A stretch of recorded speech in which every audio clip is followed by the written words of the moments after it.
to another Q&A webcast with the Executive Committee, and tonight we have several of the senior staff of the American Pets Alive Human Animal Support Services Project.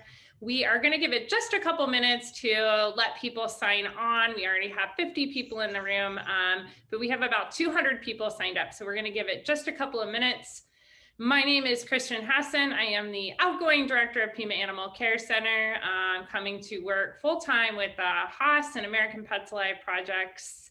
And we have 3 members of the executive committee here and 3 members of the staff. And we're going to be talking to you tonight all about HASS and what's happened since we saw you last time. Again, if you're just jumping on, we're giving it just a couple of minutes to let people get in the room before we get started.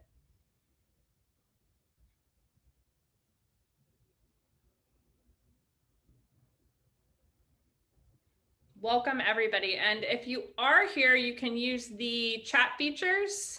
Right, Rory, they can use the chat to talk to us, and the Q&A function as well. Both of those are fine, and if you're here, let us know who you are and where you're from. We're so excited to meet so many new people over the last several months, so please give us a shout out and tell us who you are and what organization you're with. Oh great, Nashville's here. Los Angeles, cool. Vancouver, welcome.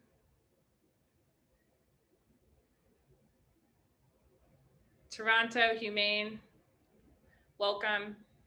Okay, we're gonna go ahead and get started now. You can see we have people from all over North America joining. That is awesome, both the US and Canada. So welcome everybody. We're so happy to see you tonight. We have a packed hour getting through as many questions and answers as we can about the Human Animal Support Services Project, but we are really here to answer your questions. So if you haven't submitted a question ahead of time, you can submit those using the Q&A function, or you can use the chat, but the Q&A helps us keep track of all the questions. If we don't get to your questions tonight, we will answer them the next time we meet, or we'll do answers in writing, either one. So we want to get to everybody's questions tonight about HASS. So if you don't know what HASS is, you should visit the Human Animal Support Services webpage. We have a brand new webpage, which has all the information about the project, but HASS, just briefly, is a collaborative endeavor of almost 600 animal welfare professionals, more than 40 organizations, and it encompasses all parts of the animal welfare spectrum and movement, and we're all coming together to say, it is time for change in animal welfare, and it is time to serve more animals in their homes and communities and reduce the number of animals that need to be institutionalized in shelter kennels. So the project took off at the very beginning of COVID. It's growing and growing. And if you haven't been with us tonight, we're so excited you're here, and we're going to tell you all the ways that you can get involved with HASS. Before we do that, I want to introduce you to the executive committee members. Gina, go ahead and introduce yourself. Hi, I'm Gina Knapp. I'm with the Michelson Found Animals Foundation, formerly the manager of the Front Street Animal Shelter. I sit on the executive committee for HASS, the most exciting thing that I have done in my professional career, in my opinion. And I'm here, glad to be here. Can't wait to answer your questions and get to know each other better. And Dr. Jefferson? Hi, I'm Ellen Jefferson. I'm the Executive Director of Austin Pets Alive and American Pets Alive, and I am on the executive team of HASS, and I agree, it's one of the most exciting things that I have been a part of. The change that we're seeing is just dramatic and exciting, and I'm thrilled to be here to talk with you guys tonight. Thanks so much. And I'm Kristen Hassan, the new director of American Pets Alive, working for Dr. Jefferson and alongside all the American Pets Alive and Human Animal Support Services staff. I'm going to turn it back to Gina now because we have some new guests who have not appeared on an EC Q&A. So Gina, take it away. Absolutely. These are the people that are actually doing all the really hard work. And I'll start with, I love her name. Are you ready? Jimena Salgado Santa Maria. Jimena, tell us what you're doing, what your title is, what your role is, and how excited you are. Thank you, Gina. So yes, my name is Jimena. I am the new Keeping Families Together program manager with HASS. And I'm super excited to be part of this team. So I have my master's in social work, and before then I was a veterinary technician. So when I had found the opportunity of being able to unite both worlds, when I discovered animal assisted social work at the University of Denver, I thought, oh my God, this is my path. And then a few months later, I got this job, and it's so rare to be able to find this kind of job that really unites the human and the animal world. With my job, we'll be working on developing and making sure that shelters are prepared with a toolkit to respond to the eviction crisis that we're about to be facing in the next few months. So I'm just excited to be part of this team and to make sure that our families can actually stay together and that pets can stay with their families. Awesome. Thank you, Jimena. We are so happy to have you. You are a great asset to our team. And next is Rory, who, master of all sorts of things. I call him the unifier. He keeps peace among the ranks. Rory, why don't you tell everyone who you are, what you do, and what you believe in? Thank you, Gina. That's very nice. I am thrilled to be here tonight. I'm thrilled to be a part of this project. I'm really excited for how collaborative the project is and how it's really brought together people from all over the field and from outside the field. And we're having a lot of really exciting conversations for the first time, and it's just thrilling. So thank you. Excellent. And Bobby and I go way back, back to our days at Front Street. He was a boy when I met him, and I was a lot younger then. But Bobby is kind of leading the charge on this project. He also is a lot of the times behind the scenes and the glue that keeps this together and moving forward. Bobby, why don't you say a few words? Gina, I feel like we're going to have you intro us at every call that we do during the week, but thank you so much. Hi, everyone. My name is Bobby Mann. I'm the Maddie's Human Animal Support Services Pilot Director. So just here leading beside all of these amazing people. I've had the opportunity to be part of this group now for about 5 months and to just grow and to see this movement get larger and larger. It started with 50 people on a Facebook page. Now the COVID response, American Pets Alive, has over 5,500. It started with a dozen shelters. Now we have over 40, 100 people joining working groups. Now we have over 600. So just incredibly honored and excited to be a part of this movement and project, and excited to answer your questions. Great. So we're going to go right into it. The project, and this is a question for all of you. The project is based on elements, and the elements were sort of the building blocks of this project. How did those elements come to be, and how are they being utilized now in the pilot shelters? I can take a stab at that one. The way that I think about it is we have a lot of moving pieces within this project, and I really see the work that we're doing to create it all as through the working groups and through the tier 1 shelters, and all the conversations we're having are really just the building blocks for the future, and the elements are the embodiment of what it will look like when it's done. And so I think the elements really keep us grounded. They're the vision of the future of how the animal welfare industry will change. And without that, I think we can talk about change all day long, but without the elements really clearly articulating the values that we have around what type of programming we're looking for, then it's just words. So the elements, I think, really keep us focused on what the outcome of this will look like in the future, and kind of what the future of animal services looks like. Yeah, and I can add to that, Kristen. As you can see when you go through that list of elements, it's not one size fits all, and our industry typically is filled with so much gray, and we're trying to definitely put some structure around the work that we're doing. And so when you look at those elements, they are actually encompassed by programs, tools, tactics, and strategies all put together. So it really is sort of our roundabout way of saying this should be or could be the future of animal welfare. So please check the link in the website, and you'll be able to read a lot more about them as well. Oh, go ahead, Gina. I'd like to add something to that. I think we need to acknowledge and recognize that a lot of shelter leaders in our country have been kind of dipping their toe in the water in various elements. It's not like we invented something new. I think what we've done is kind of collaborated all of it to legitimize it and maybe serve as an encouragement mechanism so that more people have and I hate to say courage, but it takes courage to affect change. So I think that's a piece of the elements that we need to acknowledge and recognize. Right. So when we think of the elements, we think of strategies that have been used. That's a really important point, Gina. They've been used at different times by different organizations in different communities. And we know they're having positive impacts because for years we've been hearing the stories about how when you build a foster program, you have fewer animals in shelter, or when you switch to telehealth for some veterinary services, you can reduce the number of animals that actually have to come to the shelter.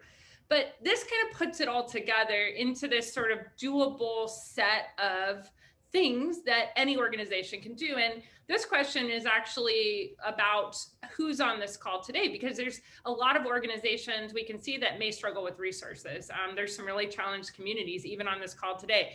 Are these elements really able to be implemented by any organization, or are they really is this project really more appropriate for those shelters that are already doing pretty well?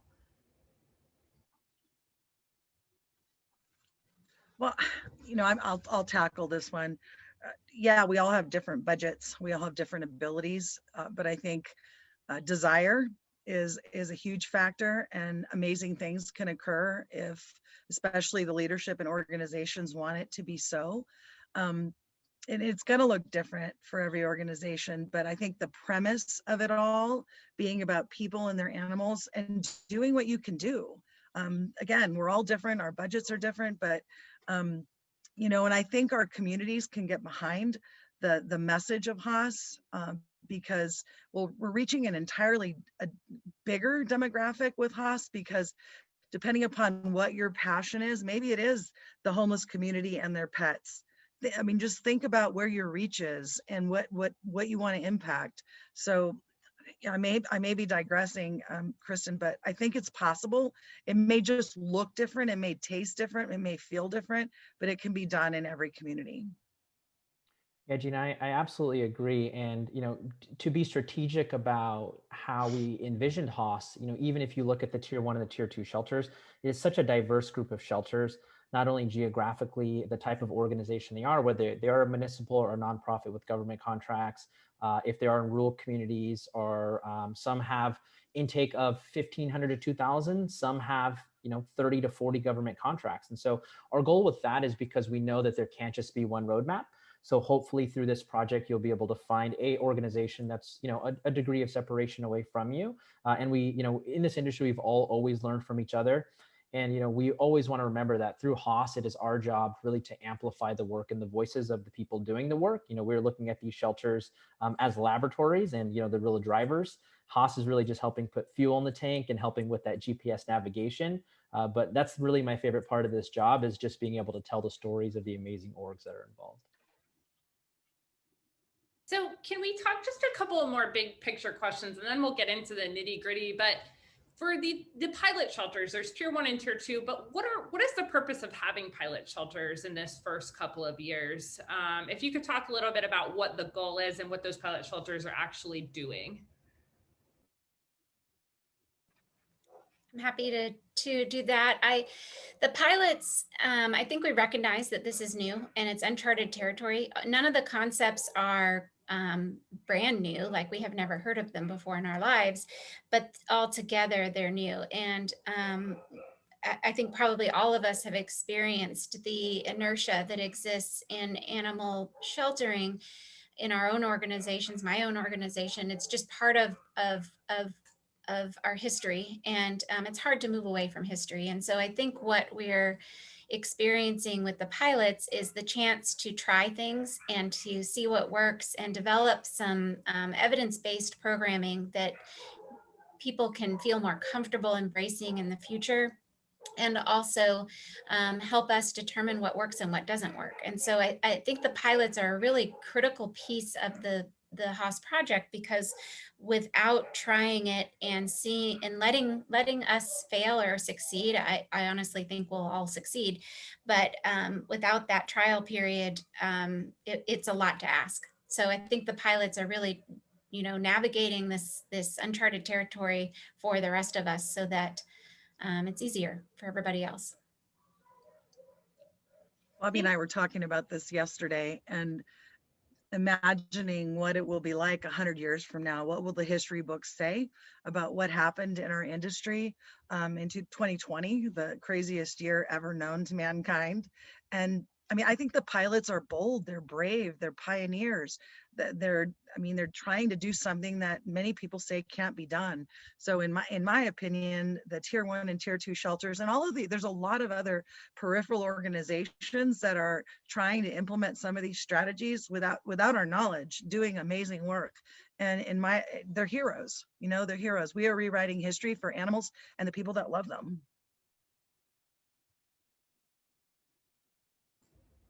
I want to turn to Jimena now. Jimena, we were so excited to get you involved in this project. Can you talk a little bit about your work prior to coming to HASS and what you were up to? Yes.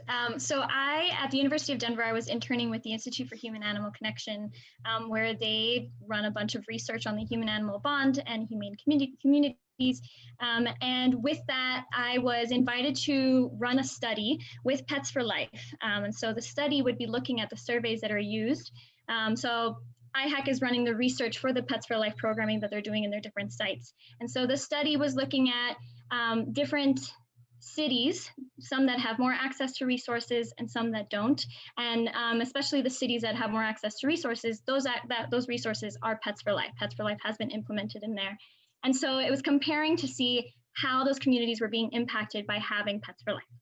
Now, the surveys that were being used, they had an English and a Spanish one, but the Spanish one wasn't given enough time with the translation. And we found many, many mistakes in the translation. And for those of you that don't know, when you're a Spanish speaker and you come from different countries, it's not the same language. There are variations in slang, there are variations in dialect and idiomatic expressions. And so when you have one person translating a survey, it's not going to be understandable by all in the same way. You're going to get different messaging. And so they gave me the task of running these cognitive interviews with different Spanish speakers all across the US.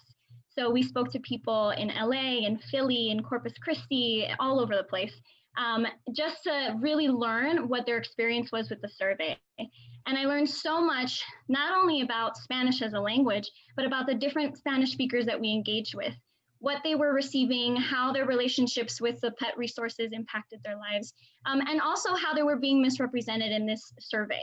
And so that was the most important part for me, is the importance that we must give to our Spanish speaking communities and other speaking communities that surround us, because they also need the resources. They also need to be considered. They also need to be spoken to and listened to and welcome.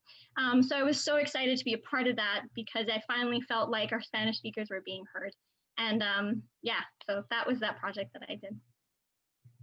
Jimena, you are focusing really on evictions, and we're going to talk about that in a minute, but you really bring this emphasis to the project on making this project truly accessible for people whose first language is not English. Can you talk a little bit about what your hope is for the HASS project, if it's really accessible to people who have a different first language than English?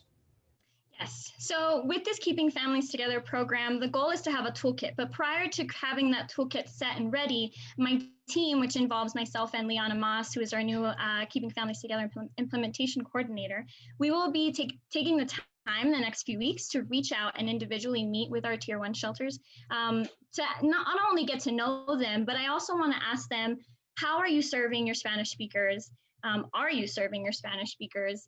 And if you aren't having Spanish speakers come into your shelter, why is that? Is it because you don't have someone up front that could speak the language? Is it because your resources aren't translated? Is your website not available in Spanish? So all these things I'd love to learn, so that way we can see where the gaps are, and then also help them elevate the resources they already have.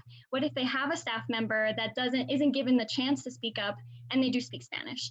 So things like that Liana and I are really excited to dive in with each shelter to see how they can serve better their Spanish speakers in their community. And then on top of that, I haven't figured out how, but the idea is to also connect with community members from each community, especially ones that speak Spanish, so we can actually learn from them what they think their shelter can be doing better to connect with them.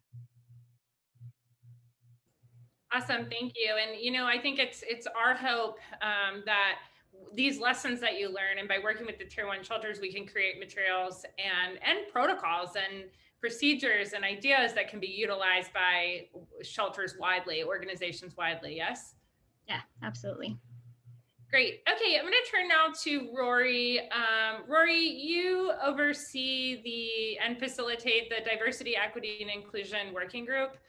We've had a lot of questions about how we are, several questions from people who wrote in asking how we are incorporating diversity, equity, and inclusion into the project overall. Can you talk a little bit about the committee and what its role is in relation to the project and what they're working on? Happy to. It's an amazing committee, and it's an advisory committee to the entire project. So when we started this project, we knew that in order to create community-centric animal sheltering, that we really needed to focus on equity and being inclusive as a field, which we've not done a great job of as a field in animal welfare.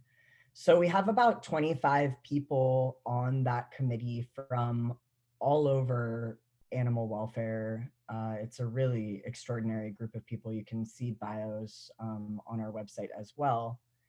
But when we started this project, we thought, at first we need a working group sort of tackling this, and then realized pretty quickly that we really needed this group to be an advisory to the project and sort of overseeing and being able to provide feedback to all of the working groups. So really elevating the role of that group of people.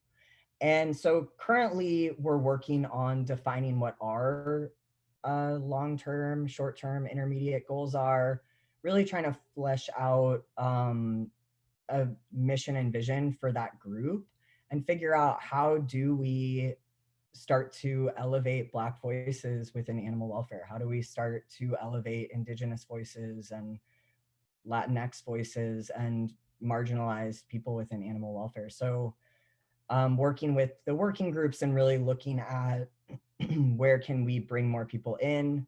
Working with the shelters is an absolute goal of ours to figure out how can we help support DEI efforts in each of the tier 1 shelters. And start with low-hanging fruit, things like looking within your organization rather than trying to hire out for diversity. But it's a wonderful group of leaders and thinkers, and we've also developed a glossary for the project. We believe that shared language is hugely important, and we wanted to define shared language from the DEI committee rather than that coming from a different part of the project. So we'll be sharing that out. We're working on some videos sort of to answer some of the questions about that glossary. And I'm really excited for people to get their eyes on it and start using it. Thanks so much. It looks like we have some folks who maybe haven't learned too much about HASS. Can we talk really quickly, Bobby? Can you just go through what the different what is the need to know vocab if you're going to understand the basics of HASS? Somebody asked what a tier 1 shelter is, but can you tell us a little bit about the way it's all fitting together? Yeah, absolutely. I could talk a little bit about the infrastructure. So we've already touched a bit on the elements and how that's really encompasses the foundational work of HASS. The primary difference between a tier 1 and a tier 2 shelter, many of these shelters were self-nominating shelters very early on that wanted to be pioneers in this movement with us. Tier 1 shelters are 18 shelters from across the country that are really going all in on the HASS elements. So they are committed to implementing some component of these HASS elements into their shelter throughout the pilot project. We're also doing a deep dive into their data and utilizing them for a lot of our implementation strategy for these programs. So they're really all in. They're investing a lot of their time, their staff and resources on being a part of the HASS project. Tier 2 shelters are shelters that are very much invested in the principles and the values of HASS, but maybe didn't have the bandwidth to be all in, and they wanted to still be a part of the conversation. So Tier 2 group is another additional 18 shelters that are really self-facilitating. So it's really peer-to-peer support. They're attending our weekly summits. They're communicating through some of our social platforms that we've created. They're joining in our working groups, and they're really doing it on their own with just our help on the side. And the goal really is to be able to have one tier 1 where we can really be evidence-based and look at the data. And with tier 2, it's really through self-facilitation so that we can show that this project actually is scalable, because obviously we don't have the bandwidth to support everybody through the project. So ideally at the end of this, the whole country can be a tier 2 and be able to implement a lot of these strategies on their own.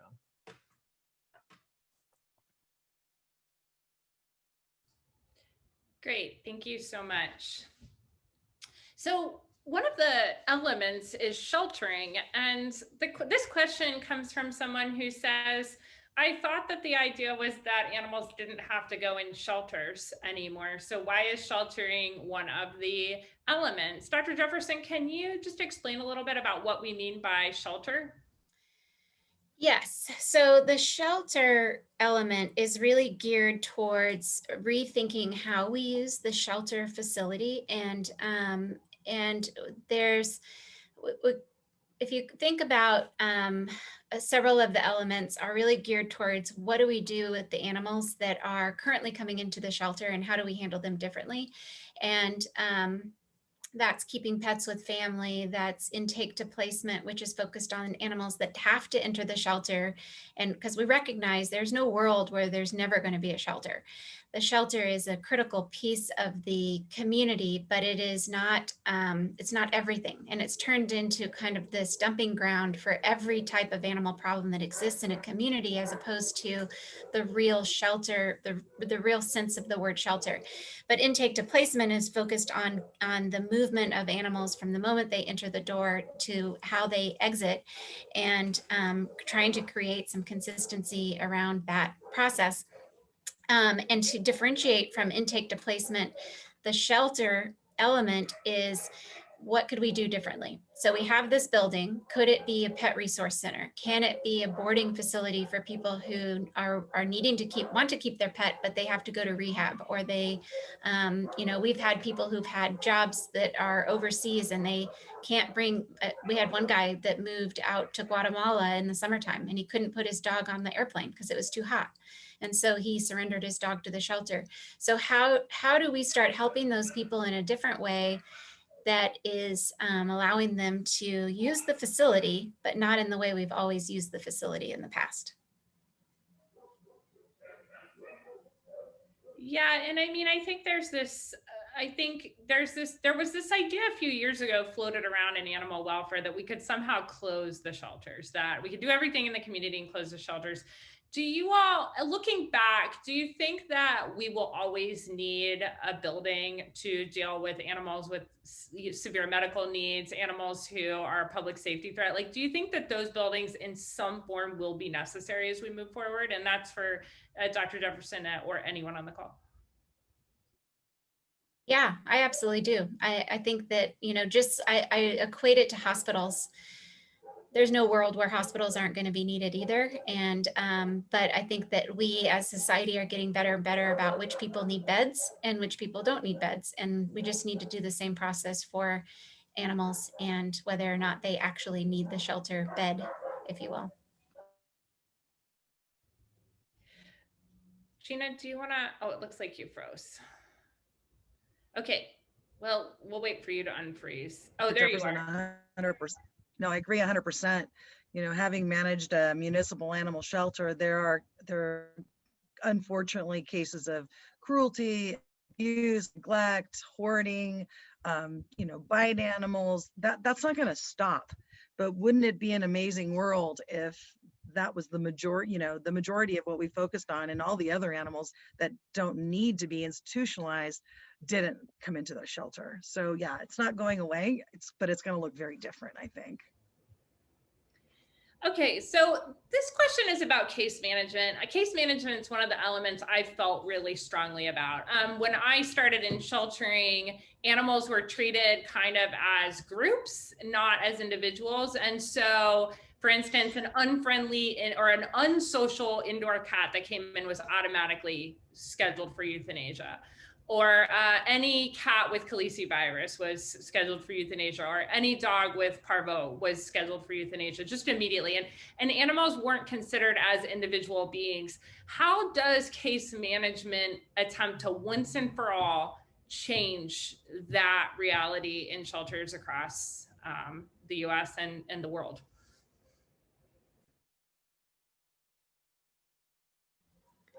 feel like I'm hogging all the airtime, so feel free to cut me off, people. I think that what we need to do is focus more of our time and effort so that we can provide that individualized care. And that means that we need to, again, limit the number of animals that are coming into the shelter, not turning away animals that need the shelter, but actually using a triage system that works so that we can help animals out in the world to stay with their owners or be rehomed in the community. And for the ones that do come in, they get different kind of care. But case management goes to, again, looking to the human world to see what we can do differently. And I know that Rory's done a lot of work, and maybe he'd even want to speak on this, a lot of research around this this index that is used in the for people that are experiencing homelessness and are asking to enter a shelter or maybe have been put in contact with a shelter. And it's a vulnerability index. Maybe Rory, you can expand on that a little bit. Yeah, so it's a vulnerability index that's starting to be used. And the idea is that one organization in every community would sort of handle all of the intake or all of the calls coming through. And everyone is sort of scored off of the same metrics. And then there's sort of like resources that you can identify sort of like based on who, what I was told is that it's sort of based on who is going to die without intervention of a bed in a shelter, and like start there and then go, I'm not explaining this very well, but essentially like prioritizing people who are the most vulnerable and giving them a bed, but then also capturing everybody else to be able to connect them with the services that exist in a community. I think another thing that I think about with case management goes back to having good data and being able to think about what is working and what isn't working for animals in our care. And I think the more we sort of start thinking about animals as individuals and start tracking data really well with each animal, we're going to learn so much about what is working and what's not working. And I think the Rory, you're spot on, and Dr. Jane, I think the key component of that too is really the think tanking that's happening through the HASS project. You know, when we say things like case management through HASS, it's not to have a blanket statement that you should just treat pets and people as individuals, but it's really to be able to arm staff with the tools and resources they need to be successful. So what does that triaging look like? What does a tree of support look like? Because we also know through this project, you know, it's not just the industry that's changing. It's a lot of staff members' worlds that are changing. It's who we have been as individuals. It's how we've defined ourselves. It's how we've defined our success. And so if we are going to grow, you know, the people have to come with us. The industry has to come with us. And so through this, I think my favorite part about this project is, you know, with having people like Rory leading working groups and Dr. Jefferson, the work product that's going out is not just about the pets, but it's how do we elevate and develop the professionalism of the employees of the shelters as well. Thanks, everyone. Okay, so on a related note, one of the things that we started doing at my shelter is when someone would surrender an animal, we would invite them to be connected with the new owner. So if they were, we had extremely high rates of poverty, and so poverty or housing related surrender was very common, but we were connecting the surrendering owner with the new owner. And sometimes if an animal entered the system a couple of times, which wasn't unusual, the animal may have 3 or 4 people associated with it. And what we were trying to do is build a safety net of support under the animal so that someone who was maybe facing eviction or housing loss at the time and couldn't keep their pet could stay connected. And we found that people love this. And there's no one better to tell you about your new pet than the former owner, who knows so much more about it than the shelter ever can. So it had a number of great benefits. But the question piece of this is really for Jimena. You're tasked with trying to figure out how we support potentially 30, 40 million people who could be facing eviction. I think I just read 6 million people couldn't make their rent payments in September.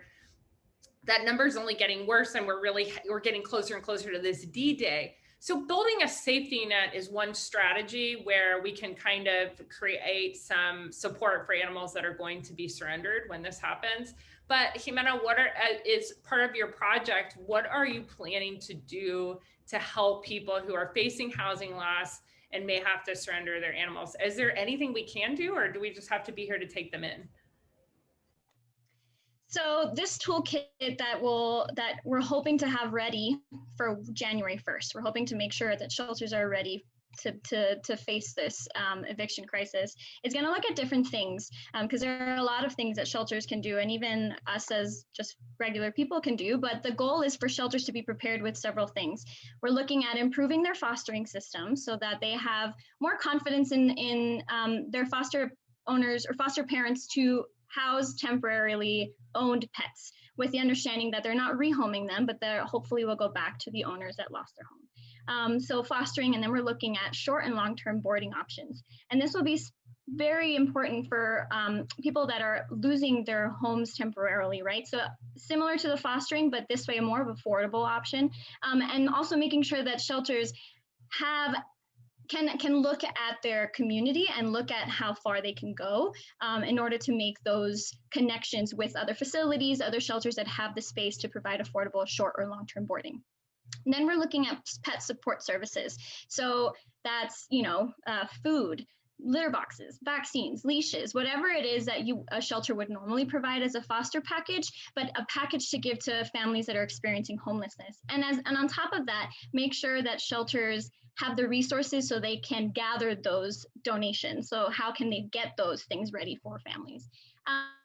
And then the last thing is building partnerships. Every shelter is going to be unique in their own way and within their own community as well. And so the goal is to make sure that this toolkit provides the resources for shelters to identify what their needs are and then what partnerships would be most impactful in order to get those needs met and in order to better collaborate as a community for these families that are losing their homes. And aside from those four things, we also want to make sure that the toolkit includes resources for advocacy, because there are shelters that have the bandwidth to advocate and there are shelters that don't. And so for those shelters that are bigger and have the resources, give them the tools so they can reach out to their community, to their elected officials, to their local government for support. So we're hoping that this toolkit can address all of those things, and we're working on it right now with HSUS and AWA. They have an eviction crisis toolkit that was created in September, but now as a bigger team, we're going to add on to it and also reframe it in a way so that shelters can really dive into their own specific needs and find their resources really easily and really quickly, so they're not having to read a bunch of pages and look for a bunch of stuff, since our shelter staff is so overworked and doing all these other things at the same time. So we're trying to make it as user-friendly as possible. So yes, there's a lot that can be done, and hopefully this toolkit will be able to tackle all of that. Thank you so much. So there are some that would say that we could have tackled just a piece of the problem and we could have helped create a national pet support center so that people could get answers. But we really felt that this project needed to be expansive and cover the gamut of unsolvable industry problems. To that end, we have 36, I believe, working groups, and they're each tackling a different industry problem. And one of the ones that I find most kind of maddening is this transport issue, how it is that we have entire swaths of the country where there are a dearth of animals to the point that people are talking about selectively breeding shelter pets. And then we have places like Texas, California, Arizona, Florida, much of the South, where animals are still dying due to lack of space. Gina and Dr. Jefferson, maybe you can talk a little bit about sort of why we haven't solved this problem yet and what HASS is doing to maybe make a finally overcome this problem. Well, I'll start. I think one of the reasons we haven't solved it is because we haven't been intimately connected and truly understanding beyond our sphere of influence what's happening in other parts of the country. And I think one of the beauties of this COVID crisis is that it's forced us multiple times a week to get on calls with hundreds of people across the country. And I think reality is suddenly settling in.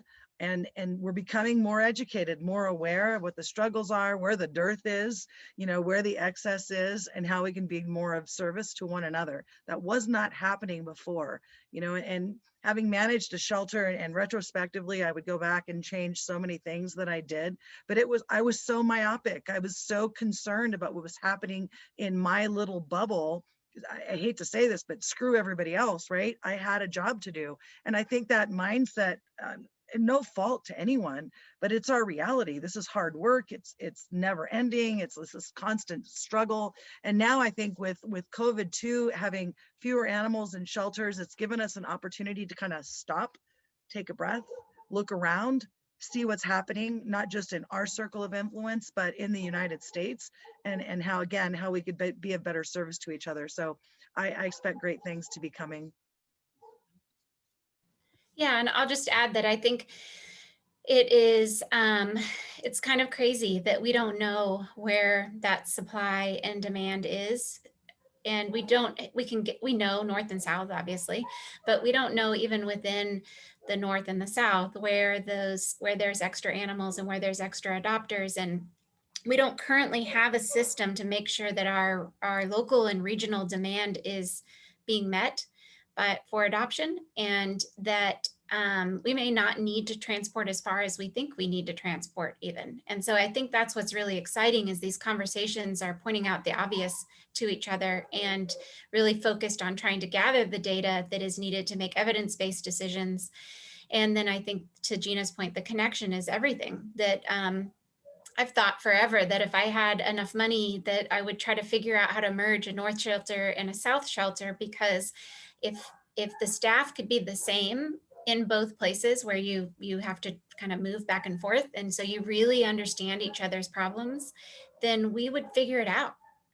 If we were all responsible for the same pool of animals and none of them could die for space, then we would figure it out, and we would solve the problems around disease and contamination in shelters. We'd solve the problems about cost sharing to get them across the country.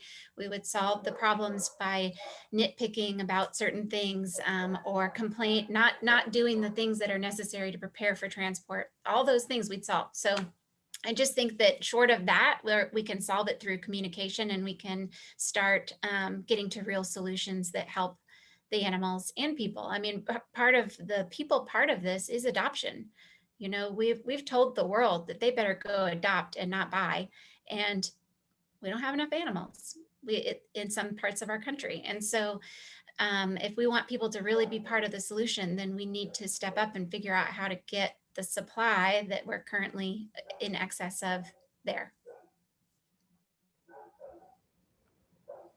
Great, thank you so much. A lot of this project, you know, we had the American Pets Alive conference, which I think many of us spoke at this year, and the theme was really about this. It was really about HASS, although we didn't know what it was yet, but we talked a lot about how we need to do things differently. We have to move from this entrenched system that started in the mid-19th century to embracing all the available technology and tools that we have in our world today that other industries are embracing. And then COVID hit. And I don't think any of us would have ever imagined that 2 days ago, we would have had the highest number of COVID cases that we've seen, with more than 80,000 cases in the US. I don't think any of us would have imagined that this problem just seems to be growing, and that 230 some thousand Americans have died. And there doesn't seem to be an end in sight. And that brings up concerns for the animal welfare industry that are really span a lot of different areas. One of those is funding. What if COVID continues and animal welfare is hit with budget cuts? Rather, we know COVID's going to continue, but if a vaccine isn't available widely anytime soon, which it's not looking like it's going to be, what does that mean for shelters that want to make changes but are struggling with resources? Are they going to be able to do anything but basically round up? Are we at risk of going back to the old days where there's no funding to do anything except round up animals, and we could see an increase in euthanasia? Can HASS make a difference here?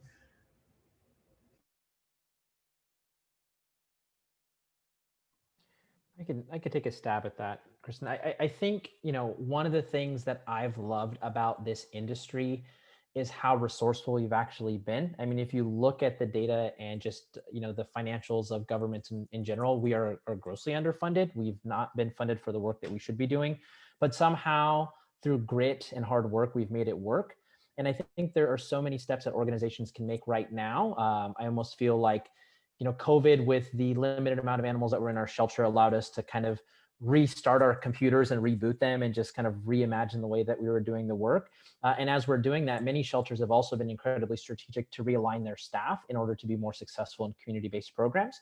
So although currently you still have what you have, you can work a lot smarter, as well as always harder, because we know that, the work is never easy. So I think, the work that was done at your organization at PAC, just, thinking about foster-centric organizations versus just having a foster program, and aligning more people to provide the foster external support, whether it's the intake to placement programs where we are putting more animal care staff at the reception building, so it's not just a customer service rep triaging situations, and really just honoring that human-animal bond. I think regardless of what may happen to the budgets, because I know a lot of directors are asked to potentially forecast sometimes 10, sometimes 15% budget decreases. I think if you align yourself very strategically right now, look at your data and make sure that you are actually providing a better service to your community and also asking your community what they're looking for, I think you'll be pleasantly surprised that we actually are not the worst shape. I think we could be doing a lot more. And I think you also want to engage your community. And, we talk about fundraising in this as well in the HASS project, because we know that government budgets aren't going to cover all the services that we believe are essential. So don't be afraid to engage your community as well. The people that do want to give, and they do want to give to animals. And the more that you get your message out there, the more people are going to be able to support you.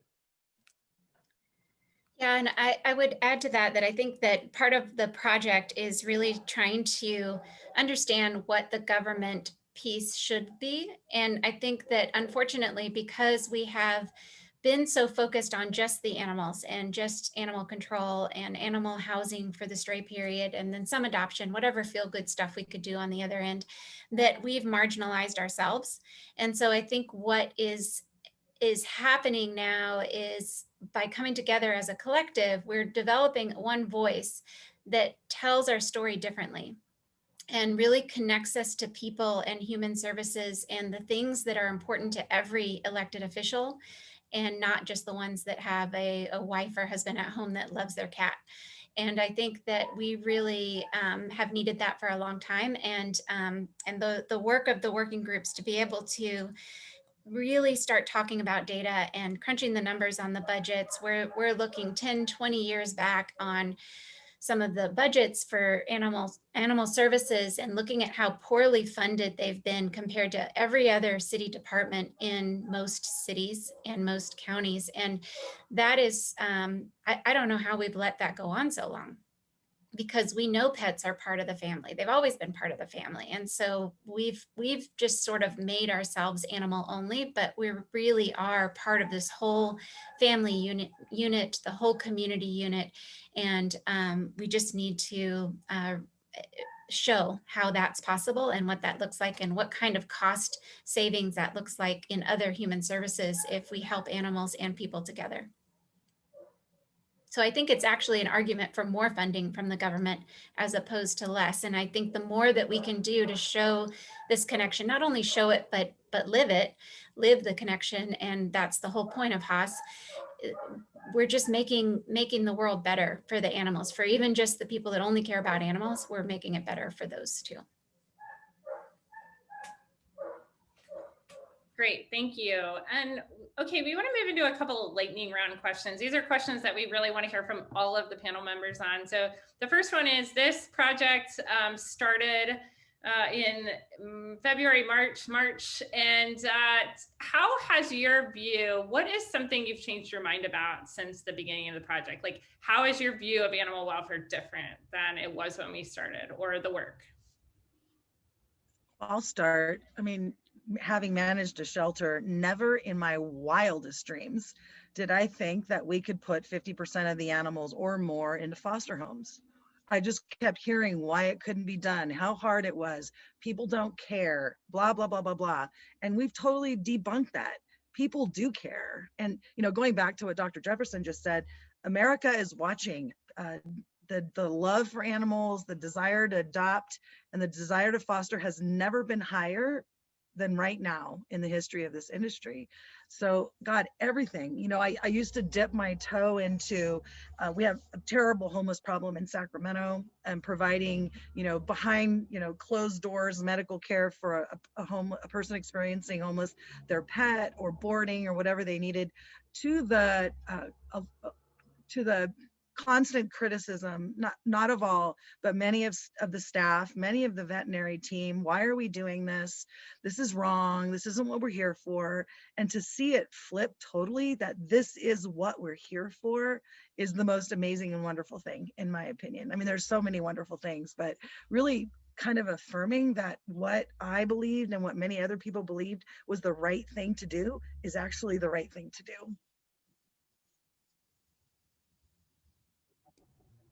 I can say something here. I think, you know, we've been looking at shelter data for a really long time, and something that has recently been a sort of like light bulb moment for me and Dr. Jefferson is just, why have we not been looking at intake data? And so that's definitely something that has changed for me, is that I thought that we really knew a lot from looking at outcome data, but definitely learning a ton looking at intakes. Yeah, and I love the idea of us just breaking and crushing and destroying stereotypes, right? For so long, we've heard that people get into this industry because they love people or hate people, but love animals. And the camaraderie that I've seen through this movement and through COVID response is unlike anything else. And even just the component of One Health that's been integrated into this, because it's not just about the pets, it's not just about the people, but it's also about the environment, and just the future of this industry just seems so bright. And I'm just so honored to be a small part of this giant movement going on. Yeah, I 100% agree with everything that everybody's saying so far. It's, I think one of the big epiphanies for me is that we can finally do it all. I have felt I've spent half my career working on prevention and half working on intervention of death in the shelter. And those two have always felt like I had to choose one or the other. And now we can do it all. And I just think that that's amazing. And I'm so excited to be part of this. And I'm so excited that that this era is here during my lifetime. Kristen, can I say one more thing? You can't stop me even if you wanted to, unless you've got a mute button, and it's not a debate, so I guess you can't, right? I think that our government officials are paying attention to this project, to this movement, and starting to recognize, even in a tiny little way, that perhaps that they were wrong. You know, I remember sitting in a budget meeting at City Hall in Sacramento, and we were always over budget. Everything's so expensive. And, you know, it's, to me, it was about life saving, no pressure from anybody else except for myself. Because that's what I thought I was supposed to do. And I had a budget director said to me, "Who told you to save all these lives?" And I thought, gosh, nobody. And that was a long time ago. And I think that conversation is flipping now. I do think that elected officials are paying attention to the relationship between people and animals, particularly now that we have so many people in really critical financial straits, food insecurity, housing insecurity, unemployment, that we're finally getting their attention. I know that sounds crazy, but they're watching, even if they're really quiet on the sidelines. I think our time has arrived, and our worth in organizations is finally coming to the top. So my preach, I'm done. I was just going to add that I think it's so wonderful. I don't have shelter experience. I come from a tech background. And even with that, and now as a social worker, I can still be a part of the team and still advocate for the needs of the family in total, the whole family. And so I think it's so important that we continue to invite our colleagues in other sectors to join in and contribute, because it's not just humans and animals, like Bobby said, it's humans, animals, and the environment. And for all of them to thrive, they all need to be addressed. They all need to be considered and respected. And so we definitely, that was the biggest thing for me is, oh my gosh, we need people from all different sectors here. So yeah, and I think the collaboration is really going to be super important. Thanks, everyone. We have one more lightning round question. So when we get a couple of years into this project, I think that if I can think of something that I hope all shelters will be doing, it's closing off the back of the shelter and not holding animals on indefinite arbitrary hold periods, and have animals available the second that they enter the system. I think that the way shelters were designed some were designed to hide most animals in the back. And so that relates to the intake to placement element, which says that animals can be placed within hours of arriving in the system, not days, weeks, or even months after arriving in the system. So that one's really important to me. I think it alone could fundamentally change sheltering, because so many animals are spending wasted time where they're behaviorally declining, they're getting sick, and the shelter is literally their cause of death. And so that one, I can't wait to see all shelters just stop housing animals for these arbitrary periods and get them out of the organization as soon as they can. So the lightning question, and it truly has to be a lightning answer from all of you, is in a year, if we're successful, what will all shelters or most shelters be doing differently? Go.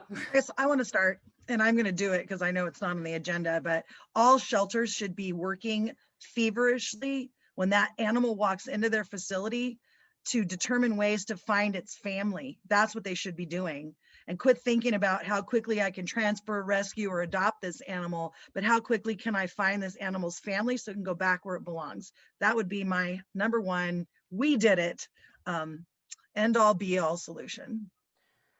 For me, it would be that organizations across the country expand our view of what we believe a good home is for a pet. I think we all walk different paths and come from different places. And I didn't have my first indoor dog until I was in my 20s, and I've loved every pet that I've had. And so just be open-minded and let's save as many as we can.